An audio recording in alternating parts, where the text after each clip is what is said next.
하나님 말씀은 말라기 3장 7절부터 12절까지의 말씀. 하나님 말씀은 말라기 3장 7절부터 12절까지의 말씀입니다. 구약성경 1330페이지, 구약성경 1330페이지, 말라기 3장 7절부터 12절까지의 말씀 찾으셨으면 제가 봉독하겠습니다.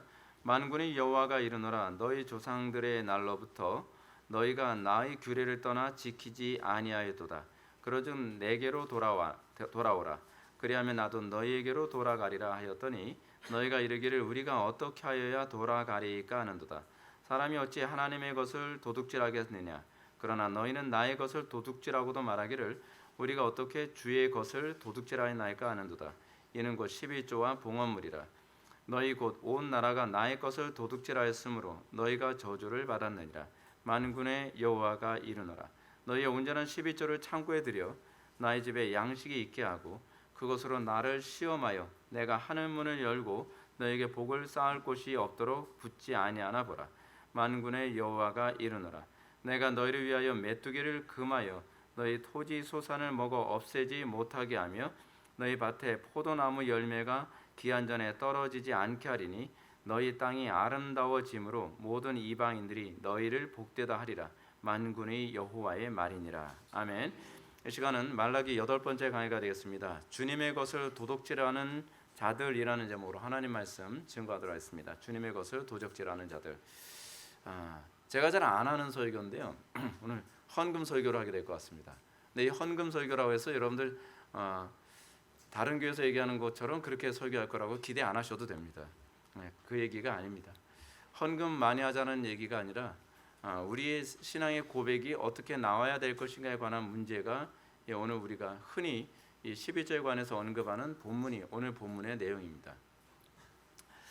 미국의 이 플로리다의 듀드 카운티라고 하는 지역이 있습니다. 듀드 카운티라고 하는 지역에서 자신의 교회에 헌금한 돈을 돌려받겠다고 교회를 고소한 사람이 있었습니다. 그는 고소장에 이렇게 그 글을 적었습니다.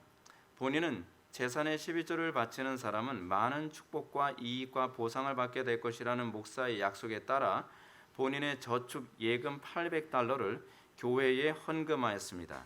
그러나 본인은 그러한 이익을 받지 못했습니다. 라고 이렇게 고소를 한 거예요. 좀 유치하다고 생각되죠. 우리나라에서도 이런 사람 간혹가다 있습니다. 교회 떠나면서 이 교회에 내가 헌금한 거 난 아까워서 안 되겠다. 다시 토해달라. 뭐 그렇게 유치하게 얘기하는 사람들이 좀 있습니다. 자, 근데 이 문제가 무조건 유치하다라고만 볼 문제는 아니라는 것도 좀 생각해 볼 필요성이 있습니다. 미국에서 일어난 이 고소 사건은요, 우리에게 많은 부분을 생각하게 만듭니다. 이 사건은 우리가 얼마나 하나님의 계명을 잘못 이해하고 있는지를 보여주는 부분이기도 합니다. 특히 한국교회 안에서도 헌금한 거 다시 내달라라고 하는 그 얘기는 좀 생각해 볼 부분이 많이 있어요. 왜냐하면요, 그 사람이 헌금을 할 때 애시당초부터 하나님께 헌금한 게 아니라는 것을 반증하는 거죠. 그리고 또 하나는 무엇이냐면 그 사람은 헌금에 대한 근본적인 의미도 제대로 이해하지 못하고 헌금을 했던 것이고, 그리고 교회에서 목회자들이 그렇게 가르쳤기 때문에 저런 현상이 나타났다고 저는 생각을 합니다. 오늘 이 부분과 관련해서 사도 바울은 디모데전서 6장 5절 말씀을 통해 다음과 같이 경고합니다.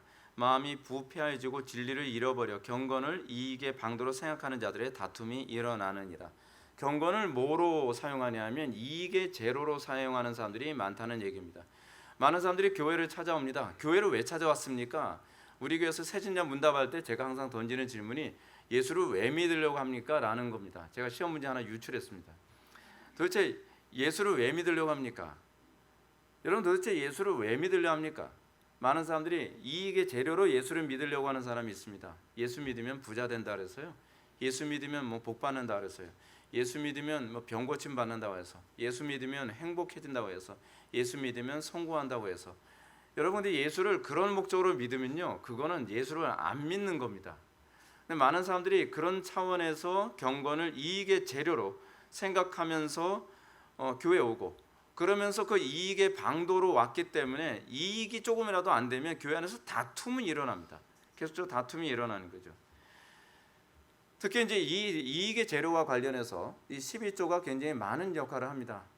여러분 부흥 강사들이 그렇게 설교하는 거 들어본 적 혹시 있는지 모르겠습니다.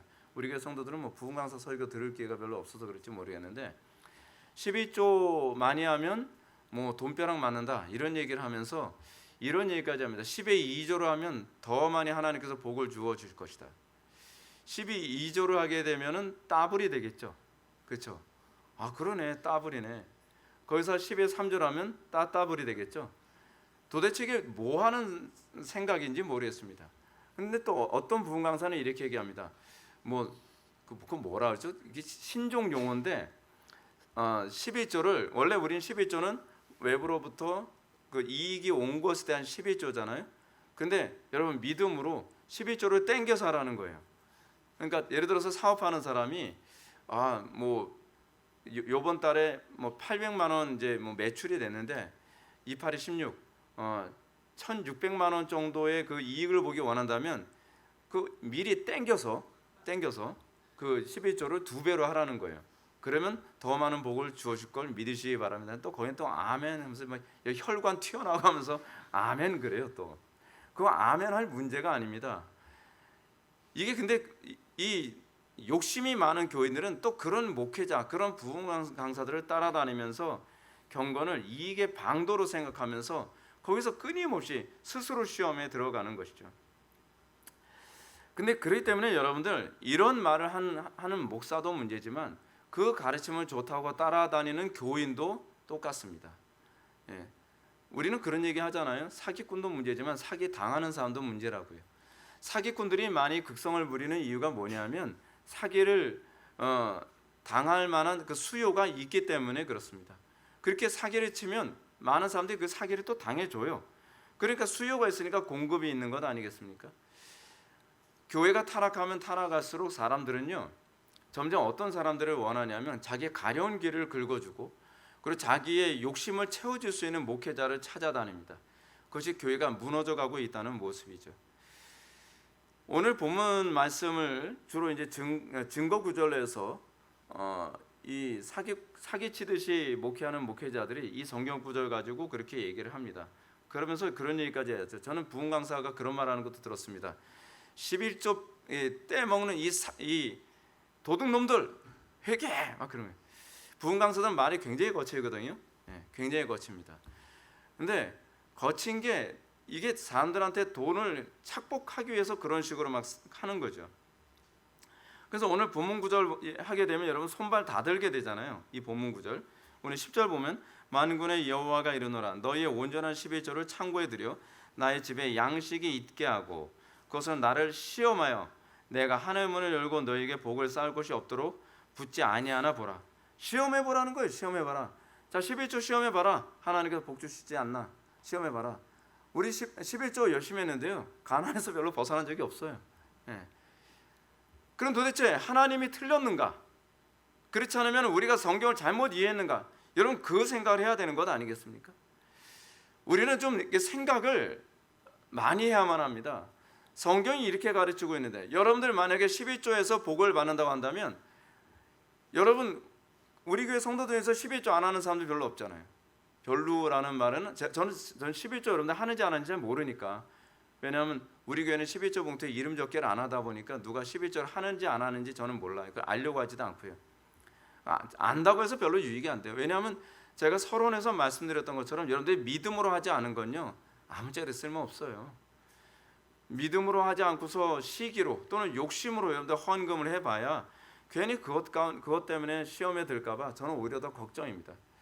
근데 중요한 게 뭐냐면 11조를 했다면 여러분들 다 부자 돼 있어야 되잖아요.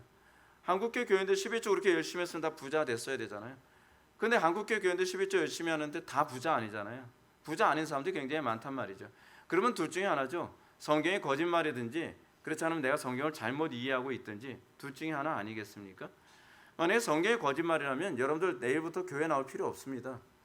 그리고 제가 성경이 거짓말이라면 저는 설교를 할 필요가 없습니다. 근데 저는 성경이 거짓말이 아니라고 하는 것을 삶 속에서 수도 없이 경험해 봤고 하나님은 약속하시고 절대로 약속을 어기지 않는 분이시라는 걸 제가 확신하기 때문에 제가 끊임없이 강단에서 열정적으로 설교를 하는 것입니다. 그렇다고 한다면 도대체 이 말씀이 의미하는 바가 무엇인가?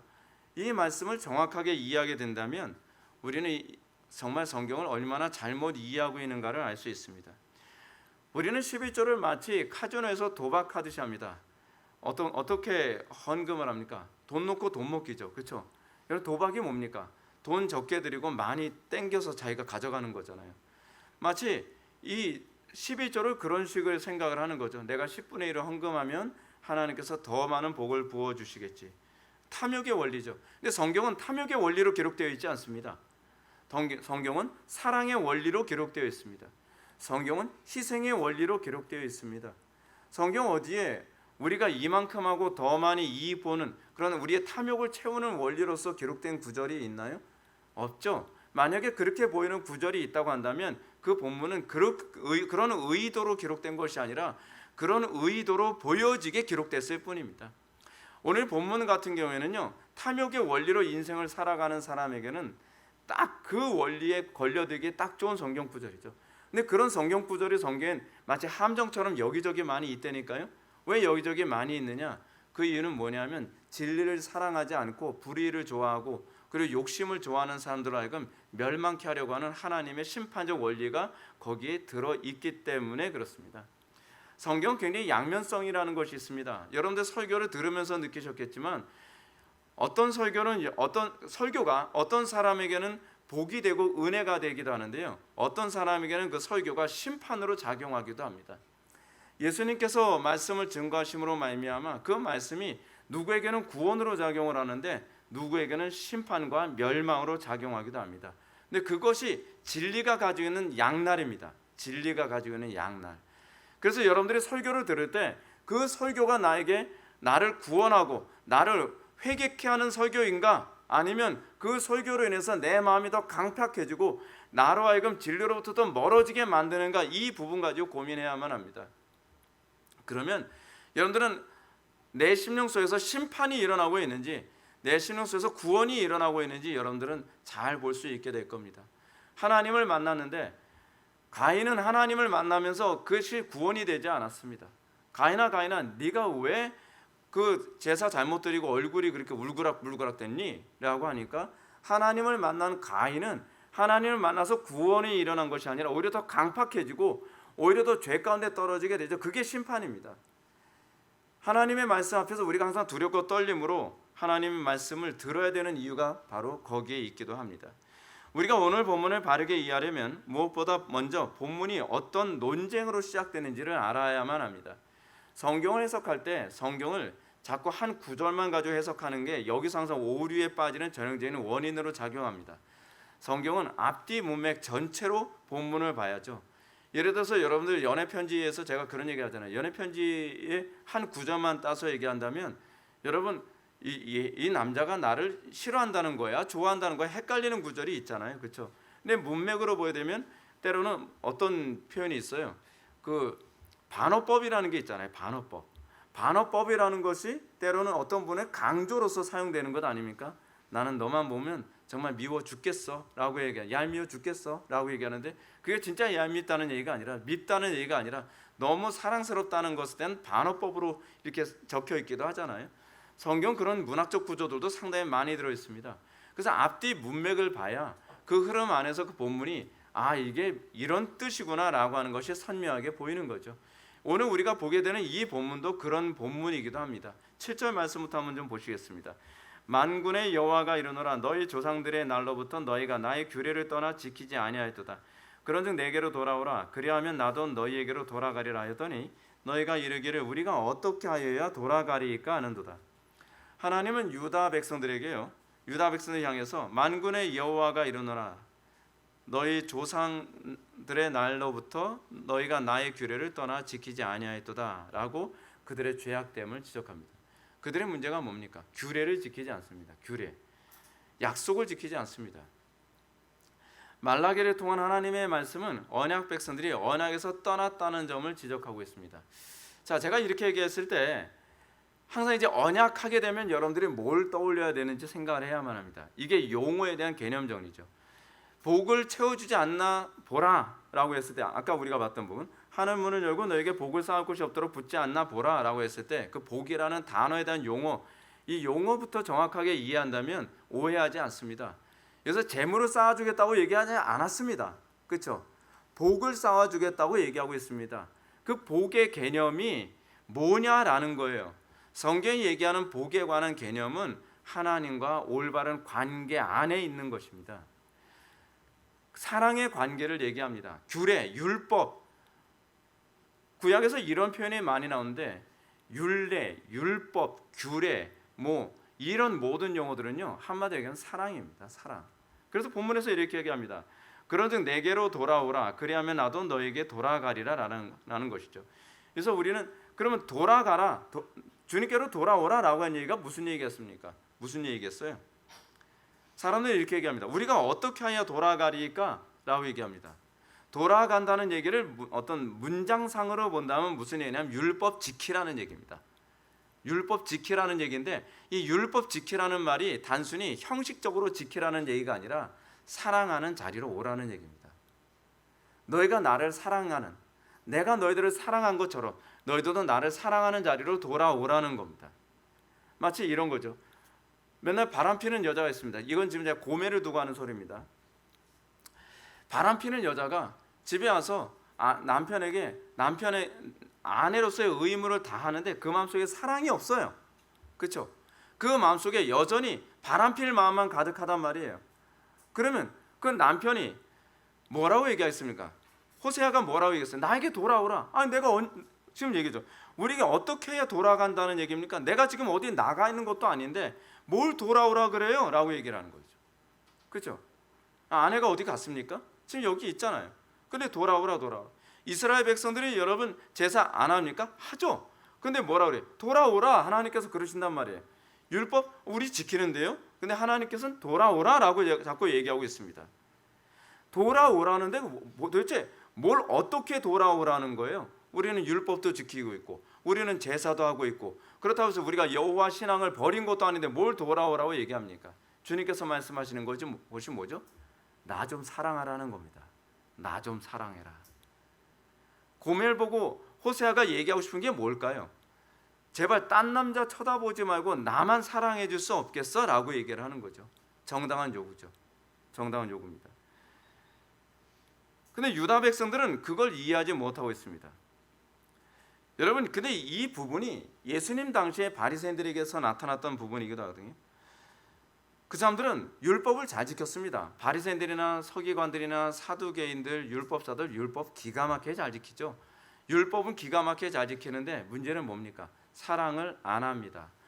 하나님을 여러분 율법이 궁극적으로 목표로 하는 바가 뭡니까? 어떤 사람이 율법사가 묻습니다. 예수님께서 율법사에게 묻죠. 율법의 강령이 뭐냐? 그랬더니 그 사람이 얘기합니다.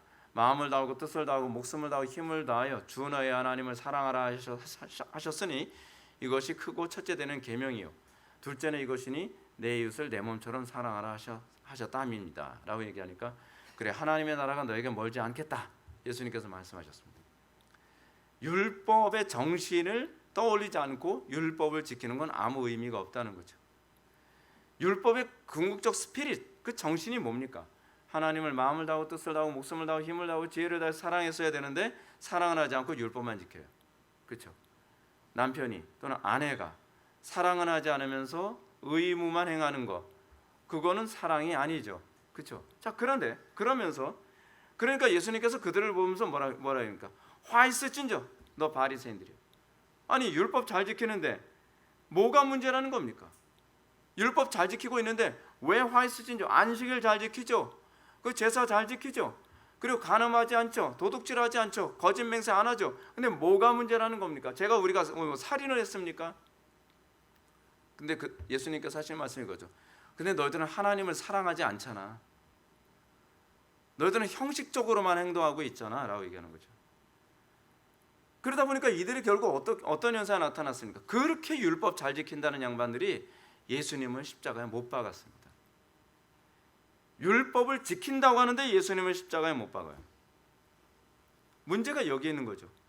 여러분 교회 안에서 여러분 항상 교회를 붕괴시키고 교회 안에서 문제를 일으키는 사람은요 율법을 안 지키는 사람이 아니라 오히려 율법을 지키는 사람들입니다. 그 사람들이 교회 안에서 얼마나 가시 역할을 하고 얼마나 교회를 힘들게 만드는지 모릅니다. 자기 의가 굉장히 강하죠. 나는 11조도 잘하고요, 봉사도 많이 하고요, 어쩌고 저쩌고. 그러면서 우리가 어떻게 주님께 돌아가야 된다는 겁니까? 이게 바리새인들이 많이 했던 얘기 아닙니까? 우리가 종된 적이 없는데 진리가 너희를 자유롭게 하리라라고 하는 말이 우리에게 어떻게 해당됩니까? 우리는 종된 적이 없는데요. 나는 맹인된 적이 없는데 왜 나보고 맹인이라고 얘기하는 겁니까? 나는 병든 적이 없는데 왜 의원이 필요하다고 얘기하는 겁니까? 이게 문제인 거죠. 이게 문제입니다. 오늘날 교회의 문제가 이거라니까요. 자기의 실체를 몰라요. 자기의 실체를요. 왜요? 난 율법 잘 지키니까, 난 주의 성수 열심히 하니까, 나는 기도 생활 열심히 하니까, 나는 헌금 열심히 하고 11조 열심히 하니까 난 문제 없겠지. No problem. 그럴까요?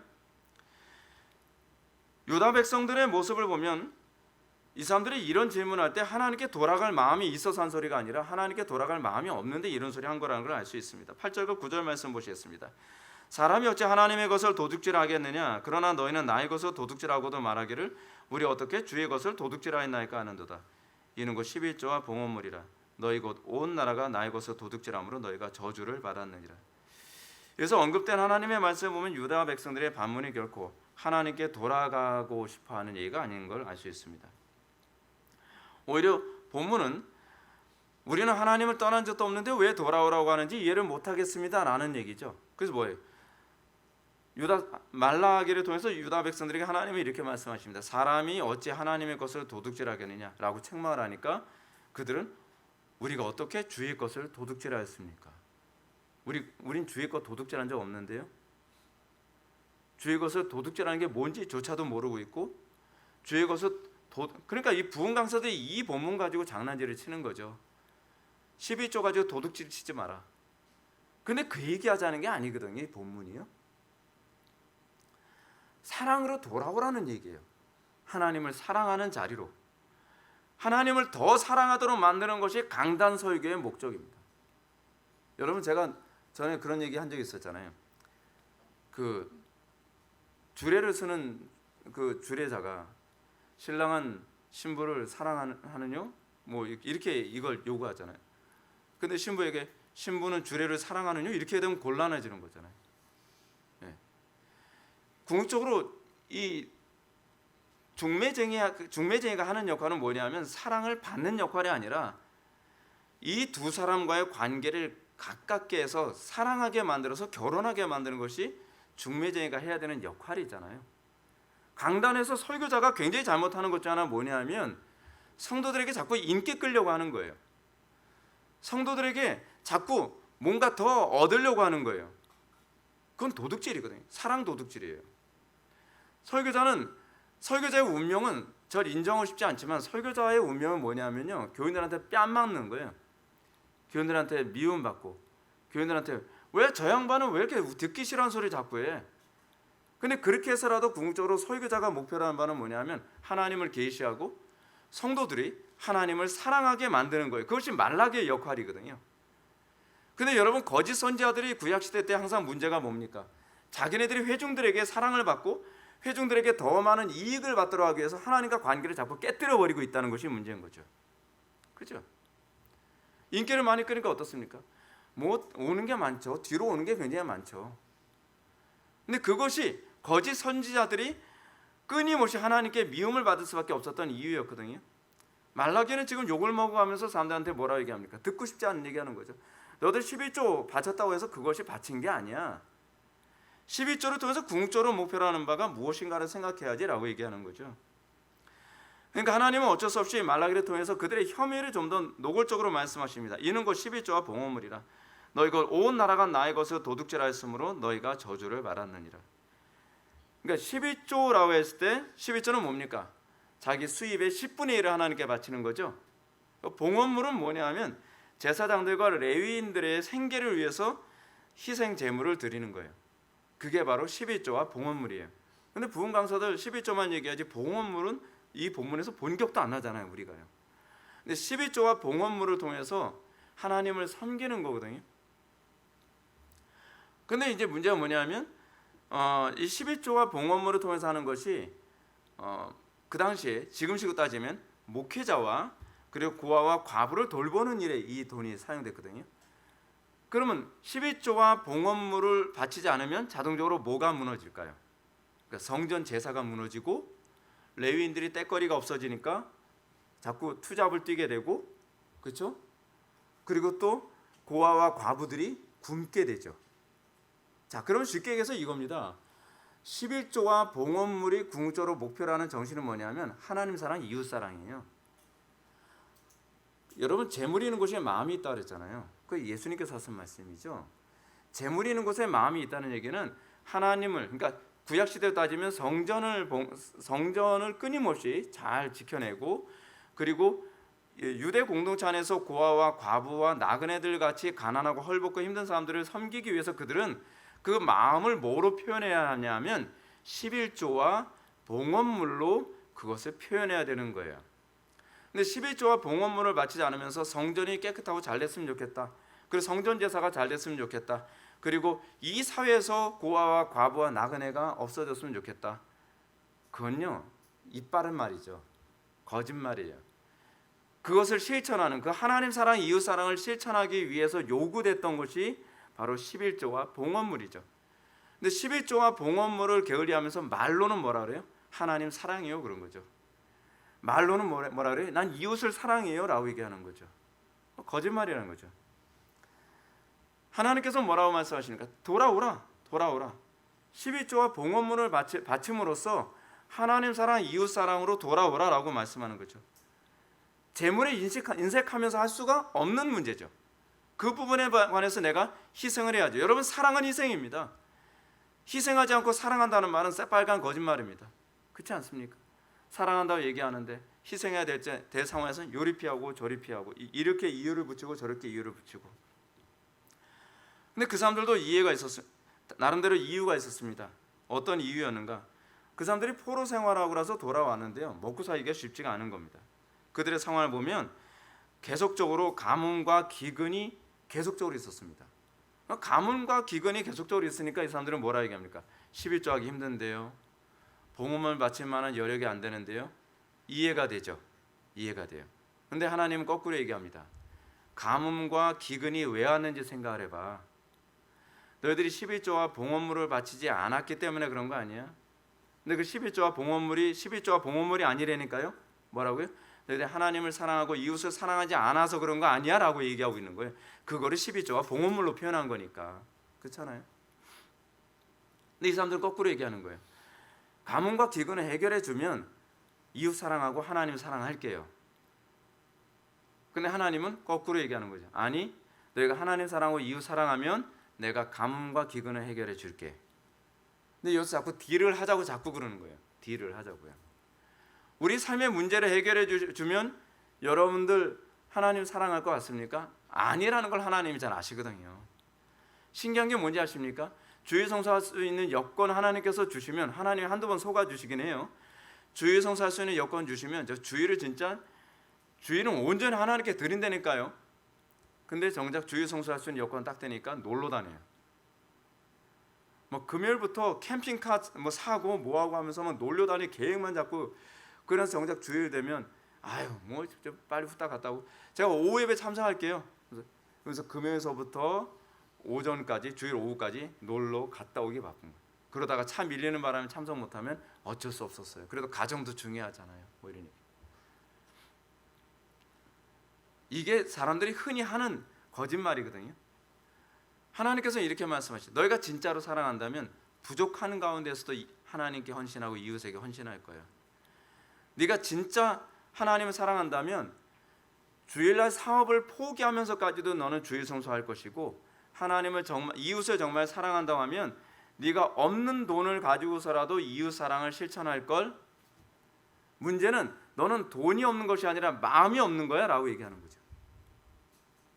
근데 문제는 뭐냐면 우리가 이걸 인정 안 한다는 겁니다. 인정 안 한다는 거예요. 아니 어쩔 수 없다니까요. 제 여건이 그렇다니까요. 여건이 아니라니까요.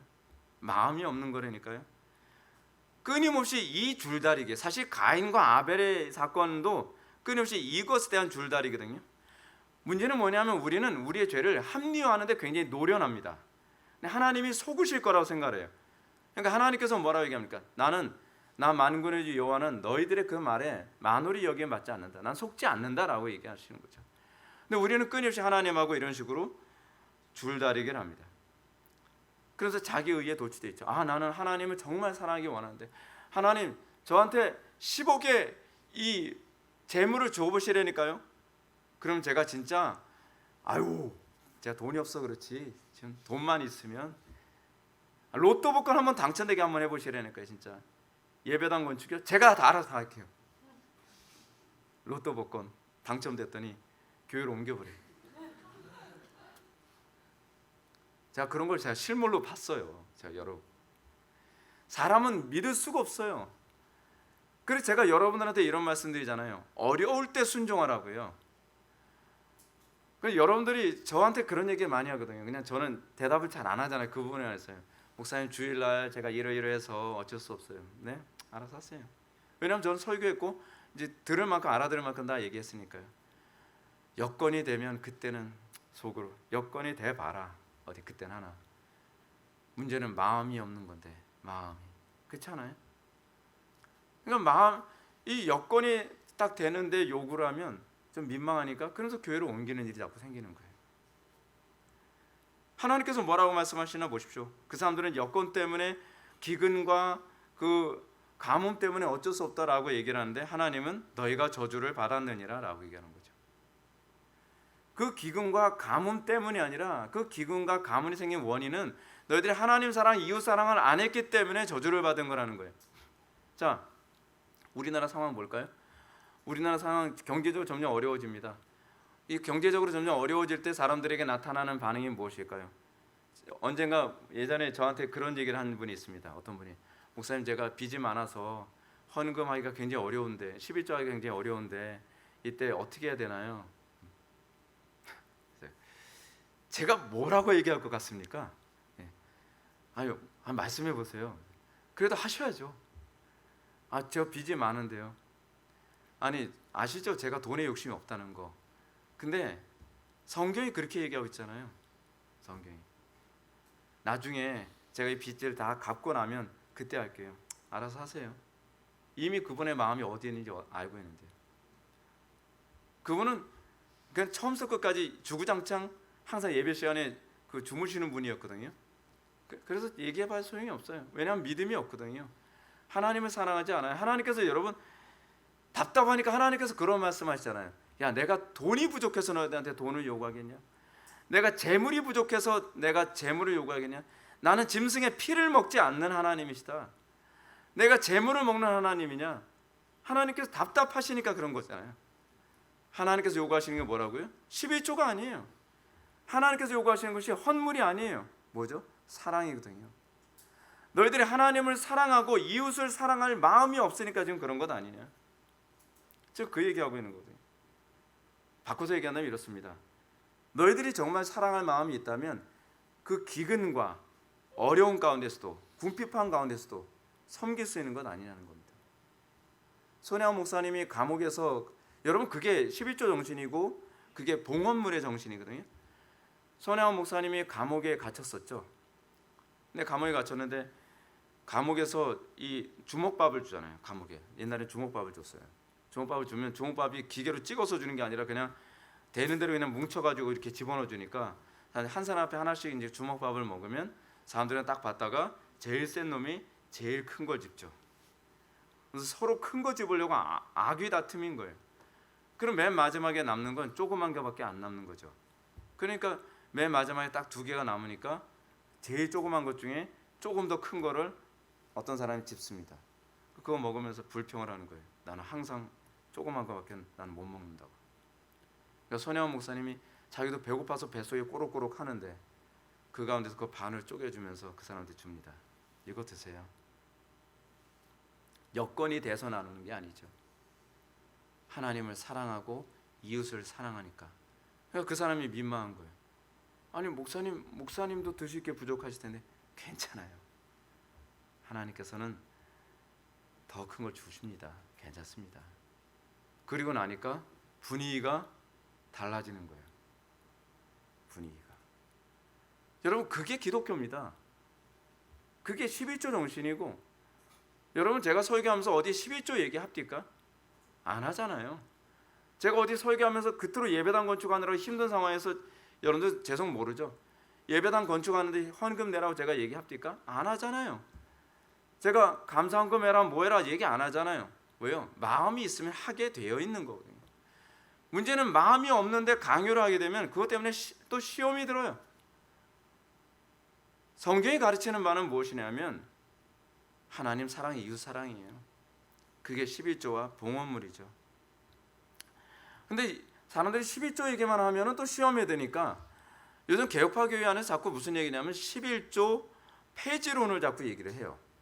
11조 폐지됐다. 11조, 그래서 11조 얘기하는 사람은 마치 속물인 것처럼 그렇게 얘기하는데, 여러분 속지 마십시오. 그것조차도 교인들의 귀에 달콤하게 들리게 하기 위해서 하는 설교라고 저는 생각을 합니다. 11조를 폐지하면 어떻게 될까요? 저는 그 주장에 동의하지 않습니다. 몇 가지 얘기합시다. 첫째, 11조는 율법의 폐지와 함께 11조도 폐지되었다라고 주장을 하거든요. 11조는 율법이 아닙니다, 여러분. 11조가 나온 것은요, 이미 창세기에서 나왔고요. 율법은 언제 나오냐면 출애굽기 19장에 나옵니다. 그러니까 출애굽기 율법이 언급되기 이전에 이미 아브라함이나 야곱이 11조를 했습니다. 그러면 11조는 율법이 아니라는 거죠. 그리고 두 번째로 신약성경 어디에도 11조 드리라는 명령이 나와 있지 않다는 겁니다. 여러분, 침묵한다는 것은 부정입니까? 오히려 긍정입니까? 예를 들어서 너 거짓말했어 안 했어? 하는데 침묵하면 뭐예요? 거짓말했다는 얘기잖아요. 성경에서 침묵한다는 것은요, 12조를 당연히 해야 되는 것이기 때문에 언급을 안 하는 것일 뿐이에요.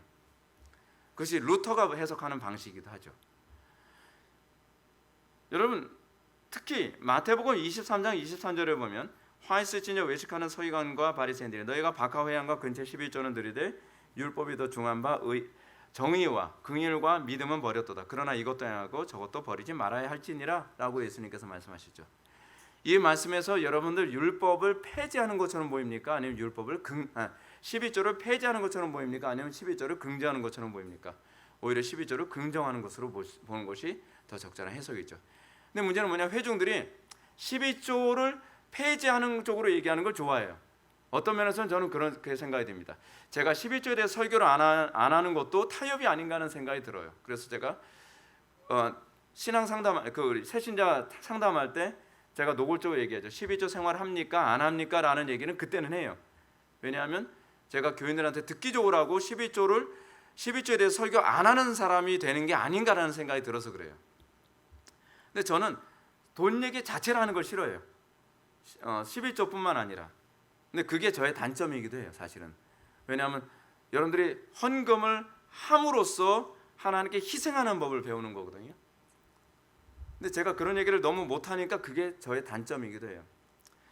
근데 좀 더 첨언해서 얘기한다면 11조를 폐지하고서 11조의 정신은 이거거든요. 나의 모든 재물이 주님 것입니다라고 하는 것은 신앙 고백으로 10분의 1을 드리는 거예요. 여러분들이 주일을 온전히 주님께 성수하는 것은 나머지 6일도 주님의 뜻대로 살겠습니다라는 차원의 고백이거든요. 그럼 여러분들 10분의 1을 하나님께 바치고 10분의 9는 내 마음대로 돈 쓰라는 얘기가 아니죠. 10분의 1은 하나님께 바치고 10분의 9는 뭐 살인 청부하는 데도 쓰고, 그렇지 않으면은 뭐 집창총회 가서 뭐 놀러 갔다 오는 것도 쓰고, 술 마시는 데도 쓰고, 온갖 죄악을 저지르고 비리에 저지르면 쓰라고 허용된 건 아니겠죠. 10분의 1을 하나님께 드림으로써 나머지 10분의 9도 거룩함과 경건함과 하나님의 영광을 위해서만 사용하겠습니다라는 신앙 고백으로 하는 거예요. 여러분들 그렇게 할 마음 없으면 11조 하지 마세요. 주의 성수도 그런 의미거든요. 아니, 일주일에 하루를 하나님께 못 드리는 인간이 어떻게 일주일에 6일을 하나님의 영광을 위해서 헌신하며 산다고 하는 말을 어떻게 믿으라는 거예요? 전 믿어지지가 않는데. 그것이 11조의 정신이고 그것이 주의 성수의 중요한 정신이기도 하죠.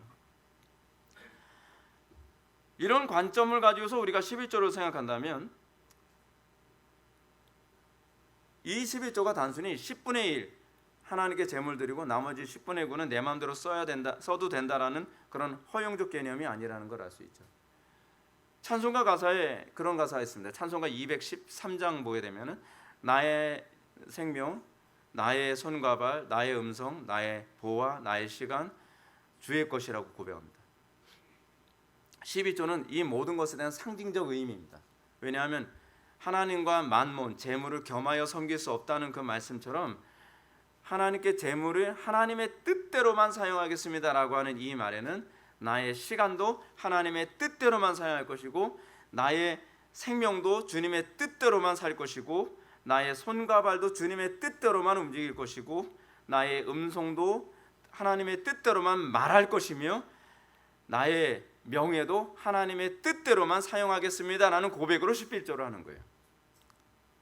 우린 11조 하면서 한 달에 한 번씩 그 고백을 하고 그 묵상을 하면서 11조를 하는 겁니다. 이것이 11조의 정신이죠. 우리가 예수 그리스도의 공로로 구원받은 그 시점부터 우리의 전인격은 이제는 내 것이 아닙니다. 바울의 가르침이죠. 우리의 삶 자체는 이제 내 것이 아닙니다. 우리는 하나님과 이웃 사랑을 위해서 우리의 삶이 드려져야만 합니다. 그렇기 때문에 우리가 하나님 사랑, 이웃 사랑의 삶을 살지 않았기 때문에 대한민국이 저주를 받고 있는 것이고 하나님 사랑, 이웃 사랑의 정신으로 살지 않기 때문에 여러분들의 가정과 한국 교회와 이 모든 것들이 저주 가운데 있다고 생각해야만 합니다. 우리는 자꾸 이렇게 생각하죠. 하나님, 그러면 딜 좀 합시다. 이 여건 좋아지면 할게요. 그러니까 여건을 바꿔주십시오. 회개가 먼저예요. 하나님께 온전한 그 11조, 온전한 11조가 되면 이제는 딱 떠오르죠. 11조를 정확하게 들어야 되겠다. 물론 그것도 포함되지만 그 11조 정신 안에 있는 내가 이웃을 사랑하되 온전히 사랑해야 되겠다. 내가 하나님을 사랑하되 온전히 사랑해야 되겠다. 대충이 아니라 나의 음성을 사용하되 그냥 부분적으로만 사용하는, 예를 들어서 강단의 설교자가 강단에서만 바른 음성으로 설교하는 것이 아니라 내려와서도 덕스러운 말, 거룩한 말로 우리가 덕을 끼치며 살아야 될 게 아니에요. 그게 온전이죠. 우리의 삶 자체를 온전히 드리는 거죠. 나의 손과 발이 설교할 때는 여러분들한테 은혜 끼치는 데 사용됐다가 나가서는 누구 때리는 데 사용하면 이건 온전한 것이 아니죠. 그렇죠? 그러므로 우리가 하나님을 온전히 이렇게 11조 정신으로 살아간다고 한다면 하나님께서 우리에게 복을 안 주실 이유가 없는 거죠. 그런 겁니다. 근데 문제는 이 유다 백성들이 그렇게 살지 아니함으로 저주를 받았다라고 얘기합니다. 즉 저주가 뭐냐? 두 가지로 이해할 수 있습니다. 한편으로는 하나님의 징계라는 개념이죠. 징계. 그 또 하나의 개념은 하나님의 그 백성이 아닌 것이 되어지는 지옥 심판의 개념으로 이해될 수 있습니다. 그 징계로 나타난 게 뭡니까? 유다 백성은 하나님의 백성이니까 기근과 그리고 이 뭐예요? 가뭄으로 나타난 거죠. 그렇죠? 근데 여러분들 분명히 이해해야 될 게 있습니다. 우리가 하나님 말씀대로 살지 않았을 때 하나님께서 침묵하고 오히려 잘 먹고 형통하게 되는 게 복이 아니라는 사실입니다. 히브리서 기자가 가르치고 있죠. 그것이 없다면 참 아들이 아니요 사생자일 뿐입니다. 우리가 11조 정신에 충실하게 살지 않았다고 한다면 징계가 있는 게 정상입니다. 내가 11조 정신에 충실하게 살지 않았는데 출세와 명예와 성공과 부귀, 행복 이게 잘 유지가 돼요. 그러면 버리운 자식이죠. 참 아들이 아닌 거죠. 그렇지 않습니까? 좋아할 문제가 아니라 더 두려워해야 될 문제입니다. 우리가 11조 정신으로 우리의 전인격을 하나님께 올려드리는 태도로 이 세상을 살아간다면 축복의 주인공이 될 것입니다. 근데 이것이 굉장히 흥미로운 게 뭐냐면 신명기 28장의 말씀을 이런 식으로 표현한 겁니다. 말라기가. 신명기 28장은요. 11조 정신에 충실하게 살아간 사람들은 들어가도 복을 받고, 제가 축복 기도할 때 항상 나오는 거잖아요. 나가도 복을 받고, 우리의 떡반죽 그릇이 복을 받고, 자녀들이 복을 받고, 원수들로부터 보호를 받게 될 것이다. 이것이 신명기 28장에서의 축복의 선언이거든요. 근데 하나님 말씀을 살지 않으면 들어가도 저주를 받고 나가도 저주를 받고 너희들의 자녀들이 저주를 받고 너희들의 떡반죽 그릇이 저주를 받고 원수들로부터 보호를 받지 못할 것이라고 하는 것을 경고하는 것이 저주의 언약입니다. 근데 그 저주의 언약이 성취됐어요. 왜냐하면 하나님의 자녀니까 징계하신 거거든요. 언약 카테고리 안에 있으니까요. 흥미로운 건 이 신명기의 언약, 신명기 28장의 언약에 관한 개념을 말라기는 10절로 얘기하고 있습니다. 만군의 여호와가 이르노라 너희의 온전한 12조를 창고에 들여 나의 집에 양식이 있게 하고 그것은 나를 시험하여 내가 하늘 문을 열고 너희에게 복을 쌓을 곳이 없도록 붙지 아니하나 보라. 시험하여 보라라고 얘기합니다. 왜냐하면 이 부분이 지금 약속한 부분이 아니라 신명기 28장에서 약속한 부분을 떠올리게 하는 구절이에요. 그러니까 여러분 구약의 선지서들은요 항상 모세 오경을 염두에 두고 예언이 되고 있습니다. 그래서 지금 이 구절은 신명기 28장의 축복과 저주의 언약을 염두에 두고 그걸로 하여금 이스라엘 백성들로 하여금 떠올리라라고 얘기하고 있는 거죠. 하나님께서 이스라엘 백성들에게 요구하는 것이 뭡니까? 온전한 11조죠. 온전한 11조를 들어봐라. 그럼 하나님께서 복을 주시지 않나? 그 복은 그러면 이미 뭐가 다 내포되는 거예요? 들어가도 복을 받고 나가도 복을 받고 너의 떡반죽 그릇이 복을 받고 너희들의 자녀들이 복을 받고 그리고 대적들로부터 네가 보호를 받고 이게 함축되어 있는 거예요. 근데 문제는 온전한 11조죠. 위선적인 11조가 아니라 온전한 11조. 그럼 온전한 11조는 뭐예요? 사랑하는 마음으로 하나님을 사랑하고 이웃을 사랑하는 마음으로 살아가는 것을 얘기하는 거예요. 얼마나 많이 희생했느냐를 요구하시는 것이 아니라 우리의 삶의 중심에 사랑이 있느냐에 관한 문제. 설교자의 설교도 그렇습니다. 설교자의 설교가요. 여러분들에게 복이 될 수 있는 것은 설교자가 사랑을 담대할 때만 가능합니다. 회개를 선포하는데요. 사랑이 없으면 회개가 아니라 까는 설교가 됩니다. 근데 사랑이 들어가면 각성이 일어납니다. 놀랍지 않나요? 겉으로는 굉장히 비슷해 보이는데 사랑이 있고 없고에 따라서 축복으로 역사하기도 하고 저주로도 역사하기도 합니다. 사랑 없이 설교를 하면 회중들이 다 죽습니다. 사랑 없이 하는 설교는요 회중들을 더 사악하게 만들고 더 정죄만 심하게 만듭니다. 근데 사랑으로 설교하게 되면 회중들이 복을 받습니다. 그의 삶이 달라지고 그들이 예수님을 영접하고 가정이 하나가 되고 원수들끼리 서로 하나가 되는 역사가 나타납니다. A.W. 토저가 한 말을 기억하십시오. 하나님은 전부가 아닌 것에는 결코 만족하지 않습니다. 근데 그 전부는 사랑이 있을 때만 나올 수 있는 영역입니다. 그러므로 우리가 여기서 관심 있게 살펴봐야 될 부분은 말라기가 본문 말씀을 신명기 28장 12절의 말씀을 인용하는 방식으로 축복을 선언하고 있다는 것인데 그것으로 나를 시험하여 내가 하늘 문을 열고 너에게 복을 쌓을 것이 없도록 붙지 않아 보라라고 하는 이 선언은 신명기 28장 12절 말씀을 그대로 떠올리게 하는 부분입니다. 여호와께서 너를 위하여 하늘의 아름다운 보고를 여시사 내 땅에 때를 따라 비를 내리시고 내 손으로 하는 모든 일에 복을 주시리니 내가 많은 민족에게 구워 줄지라도 너는 꾸지 아니할 것이요. 이 기근과 딱 맞아 떨어지잖아요. 그렇죠? 그들에게 기근과 그들의 흉년이 일어난 이유가 뭐라고요? 저주를 받았다는 거예요. 하나님의 뜻대로 살지 않은 그것을 선명하게 보여주고 있는 것입니다. 단순히 물질에 대한 부분만 한정해서 얘기하는 한정 표현이 아닙니다. 신명기 28장 1절 말씀을 보면 내가 내 하나님 여호와의 말씀을 삼가 듣고 내가 오늘 내게 명하는 모든 명령을 지켜 행하면 이라고 하는 이 말씀과 짝을 이루고요. 그러므로 우리의 삶 모두가 사랑으로 실천하는 것. 궁극적으로 여러분 예수를 믿는다는 건 무엇을 얘기하는 겁니까? 얼마나 엄청난 업적을 쌓느냐에 관한 문제가 아니라 사랑의 사람이 되는 것입니다. 하나님을 사랑하고 이웃을 사랑하는 사람이 되는 것. 그것이 예수 믿는 겁니다. 그것이 복음을 알게 된 사람들의 특징입니다. 거기서 역사가 나타나는 것이죠. 이제 말라기는 11절과 12절 말씀을 통해서 온전한 11절을 드리는 태도의 신앙이 얼마나 큰 축복의 삶이 될 것인지를 대언합니다. 11절과 12절 말씀은 다 같이 한번 읽어보시겠습니다. 시작.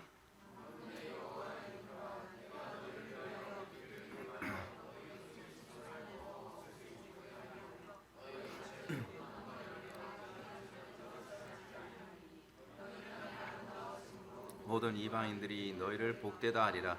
만군의 여호와의 말이니라. 아멘.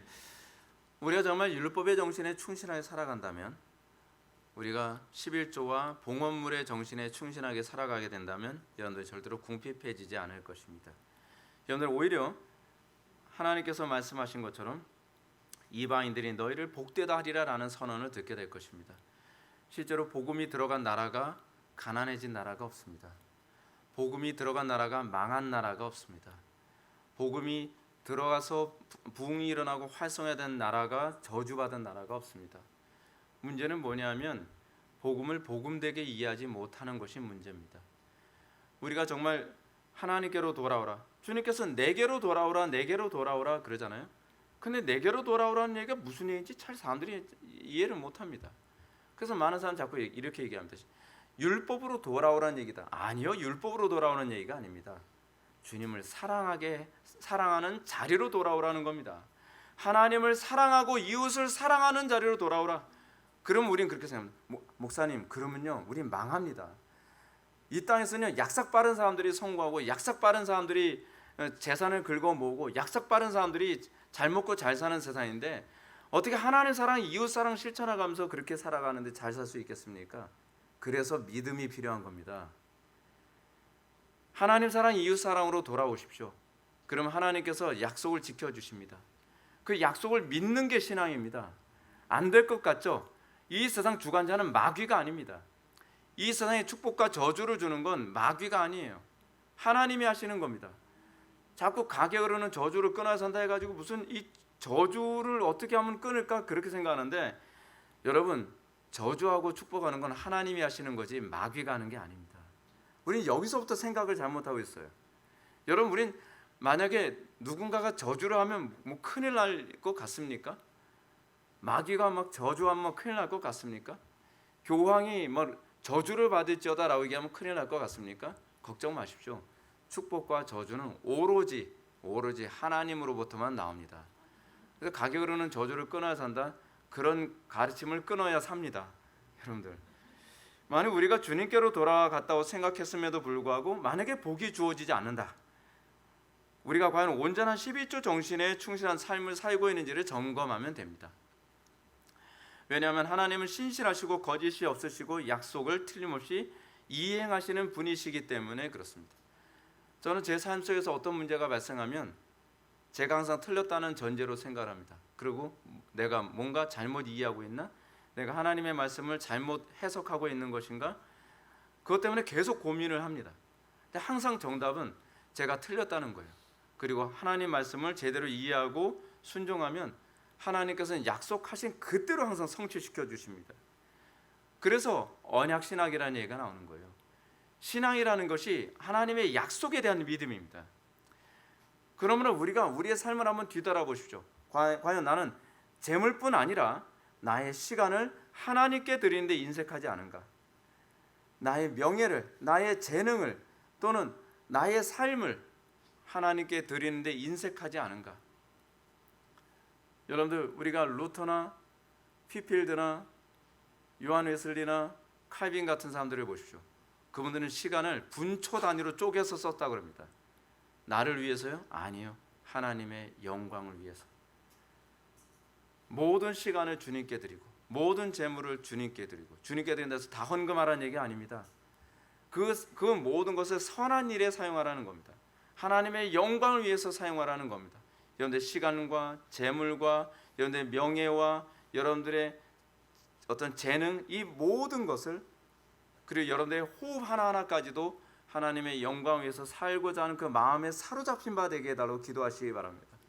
여러분들이 그렇게 하나님께 완전히 사로잡혀서 여러분들의 삶 전체를 하나님께 드린다고 한다면 여러분들은 정말 들어가도 복을 받고 나가도 복을 받으며 여러분들의 떡반죽 그릇이 복을 받고 여러분들의 자녀들이 복을 받고 여러분들이 대적들로부터 해를 입지 않은 놀라운 역사가 나타날 것을 믿으시기 바랍니다.